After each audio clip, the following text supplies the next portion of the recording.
Hello everyone, কেমন আছো সবাই? আজকে আবার একটা নতুন ভিডিও নিয়ে চলে এসেছি। পুরো ভিডিওটা দেখতে থাকো, আশা করি তোমাদের খুব ভালো লাগবে। তো চলো আর বেশি দেরি না করে ভিডিওটা শুরু করা যাক। সকালে ঘুম থেকে উঠেছি কটায় জানো? প্রায় 9:20। কৌশিক বেরোবে মোটামুটি 10টার মধ্যে। তো চটপট করে আগেই রান্নাটা বসিয়েছি, মানে ফ্রেশ হওয়ারও সময় ছিল না। ডিম আলুটা আগের দিন থেকে সেদ্ধ করে রেখেছিলাম, আর চালটাও ভেজানো ছিল। চটপট করে ভাত আর ডিমের ঝোল বানিয়ে নিয়েছি। এদিকে আদা রসুন বাটা এসবগুলো তো আমার আগের থেকে করাই থাকে। তো আমি এখন ভাতটা রেডি করে দিলাম। বেশ কিছুদিন পরে আমি আবার এই রুটিনে ফিরে এসেছি এই উইকে। আমার শ্বশুরমশাই মারা যাওয়ার পরে আমার মানে কোনো কিছুই কাজ করতে ভালো লাগতো না, সবসময় মনটা খারাপ হয়ে থাকতো। আর এর ফলে কী হতো, আমি সকালবেলা উঠে রান্নাও করতাম না, দুপুরবেলা কোনো রকমে সেদ্ধ ভাত করে খেয়ে ফেলতাম, এই সমস্ত করতাম। তো এতে কৌশিক রোজই বাইরে খেত আর ওর গ্যাস হয়ে যাচ্ছিলো। তাই জন্য ভাবলাম যে ঠিক আছে, চলো আবার তো নিজেকে ঠিক করতে হবে। তো এই উইকে চেষ্টা করছি আবার সব কিছু আগের মতো করার। তো এখন ডিমের ঝোল আর ভাত ওর জন্য প্যাক করে দিয়েছি। ইচ্ছে ছিল আরেকটা কিছু সবজি বানাবো, বাট এত দেরি হয়ে গেছে ঘুম থেকে উঠতে। আসলে কুটুসের জ্বর গত 3 দিন ধরে, তাই জন্য ওর রাত্রিবেলা একটু দেরি হয়ে যাচ্ছে ঘুমোতে, আর সকালবেলা উঠতে দেরি হয়ে যাচ্ছে। আর এই বৃষ্টি হয়েছে বলে এখন গরমটাও কম, তো ওই জন্য ওকে একটুখানি স্যালাড বানিয়ে দিচ্ছি। আর সবজি কিছু বানাতে পারিনি, লেবু দিয়ে দেবো, গন্ধরাজ লেবু, আর স্যালাড আর ডিমের ঝোল দিয়েও খেয়ে নেবে।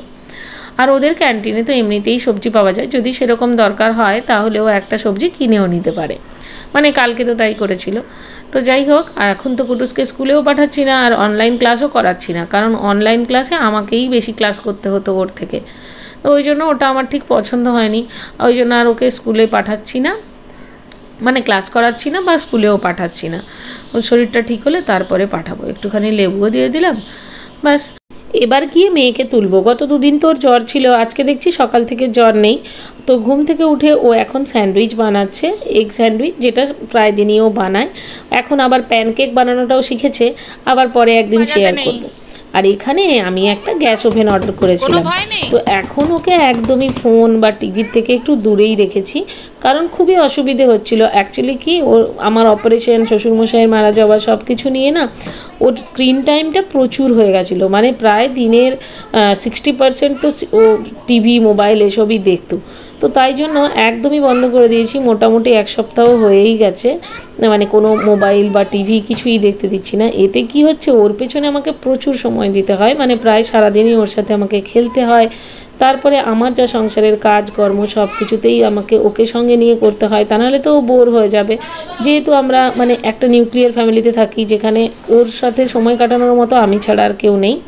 তো তাই জন্য মোটামুটি ওই খাবার বানানো, তারপরে ঘর গোছানো, এই সবগুলো আমি এখন ওর সাথে করতে থাকি।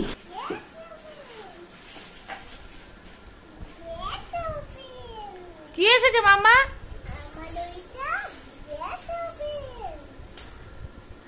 আমার একটা পিজিয়ানের 3 বার্নার ওভেন ছিল, ওটা চেঞ্জ করে আমি এটা খৈতানের 2 বার্নার নিলাম, কারণ আমার যে গ্যাসের কাউন্টার টপটা ওটা একটু ছোট, তো একটু জায়গা বাঁচবে। গ্যাসটা ফিট করে সেটও করে দিয়েছি। এখানে দেখো এই জায়গাটা কতটুকু একটা জায়গা নিয়েছে ওই গ্যাস ওভেনটা, কিন্তু এতে কোনো অসুবিধে হচ্ছে না। একটা বড় হাঁড়ি, বড় কড়াই খুব ভালোভাবে বসে যাচ্ছে, আর এতে ওই 3 বার্নারটা এতটা চলে আসতো। আর এটা অনেকটা আমি সামনেটাও জায়গা পেলাম কাটাকুটি এসব করার জন্য বা জিনিসপত্র রাখার জন্য। সকালবেলা তো আমার রান্নাবান্না হয়েই গেছে। এবার কুটুসকে দিয়ে একটুখানি ওই আমাদের একটা টব ছিল, ওইটাকে কালার করাচ্ছি। তো ও এখন বসে বসে কালার করছে। ওটা আসলে বিভিন্ন রকম অ্যাক্টিভিটি করাতে থাকি আমি ওকে সারাটা দিন ধরে। আলটিমেটলি টবটা এরকম দেখতে হলো, অনেকটা সময় কাটলো, ওরও ভালো লাগলো। তো এইভাবে করে আমি ওকে ফোন দেখাটা ছাড়াচ্ছি। আর তারপরে আমি একটা ক্লে অর্ডার করেছিলাম, ওই ক্লে দিয়ে আমরা দুজনে মিলে অনেকগুলো সবজি বানালাম, সবজি, ফল এসব বানালাম, যাতে করে ওকে কালার চেনানো যায় বা সবজিগুলো চেনানো যায়। এতেও আমাদের অনেকটা সময় কাটলো। তো এইভাবে করে আমি সারাদিন ওর সাথে খেলতে থাকি। গ্রেপসগুলোকে জুড়তে হবে। কি দিয়েছে? মামা খোলে দুটো আর একটা কাবাব খুলে নিয়ে চলে গেল। তাই মামা চুপি চুপি কাবাব দিল তোমাকে? আচ্ছা, দেখি তো কি কাবাব দিল মামা তোমাকে।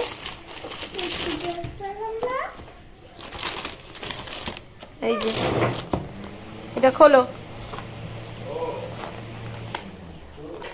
কি রে? জল আজকে দুপুরে ভরেছিলাম, কিন্তু শেষ হয়ে গেছে। এই দেখো, এই একটা কাবাব, এটা তন্দুরি।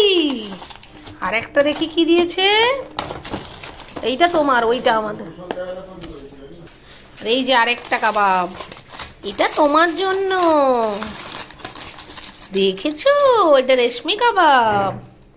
চলো প্লেটে দিই, প্লেটে দিই। ভালো খেতে? কি খাচ্ছ তুমি এটা? কে দিল?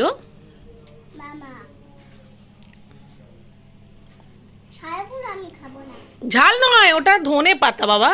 খাও খাও। ঝাল নয় তো? আচ্ছা। আজকে ভাই আর মৌ দুজনে বিয়ে বাড়ি যাচ্ছে, তাই জন্য আমাদের জন্য কাবাব অর্ডার করে দিয়েছিল। তো ওর জন্য অর্ডার করেছিল রেশমি কাবাব, যাতে ঝাল না হয়, আর আমাদের জন্য তন্দুরি চিকেন আর্সেলান থেকে অর্ডার করেছিল। ভীষণই ভালো খেতে ছিল। আজকের ভিডিওটা তাহলে এখানেই শেষ করছি। কেমন লাগলো অবশ্যই কমেন্ট বক্সে লিখে জানিও। আজকের জন্য টাটা।